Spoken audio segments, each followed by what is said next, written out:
Сайн байцгаана уу? Та бүхэнд оюутлын ил уурхайн үйл ажиллагааны 2021 оны 3 дугаар улирлын гүйцэтгэлийн мэдээллийг хүргье.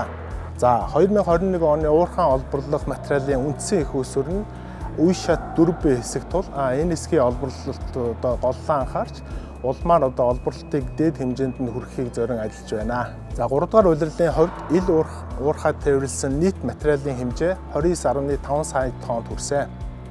За уурхайн анхдагч ботлуурыг хатуу хөдрийн материал бүхий үе шат 4B хэсгээс болон хөдрийн нөөц овоолгын материалаар тэжээсэн байгаа. За ил уурхаагаас олборлогддог хөдөр нь олон төрлийн эрдэсийн найруулгатай байдаг тул боловсруулалтын үед зарим хүндрэлүүд үүсдэг. Тийм учраас үе шат 4B-гээс гарсан өндөр алтны агуулгатай хөдрийн алтны гарцыг бууруулахгүй тулд үе шат 6B хэсгийн перит өндөртөө хөдрийг анхдагч ботлуурд нийлүүлэхийг тодорхой хэмжээгээр хязгаарлалт өгсөн байгаа.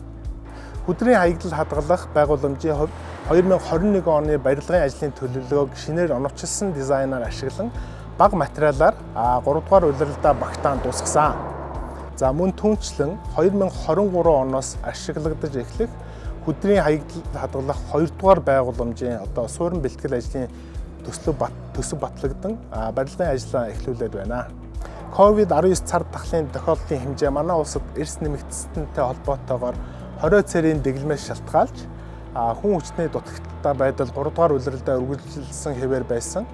Энэхүү хүн хүчний дутагдал нь уурхайн үйл ажиллагааны гол үзүүлэлтүүд болох техник тоног төхөөрөмжийн бэлэн байдал, мөн түүнчлэн өөрөө буулгагч машины үр ашигтай ашиглалт зэрэгт шууд нөлөөлсөн сорилт ихтэй улирал байсан хэдий ч уурхайчид маань нөхцөл байдалтай зохицсон аюулгүй ажиллагаа болон үйл ажиллагааны хувьд амжилттай сайн ажиллаа.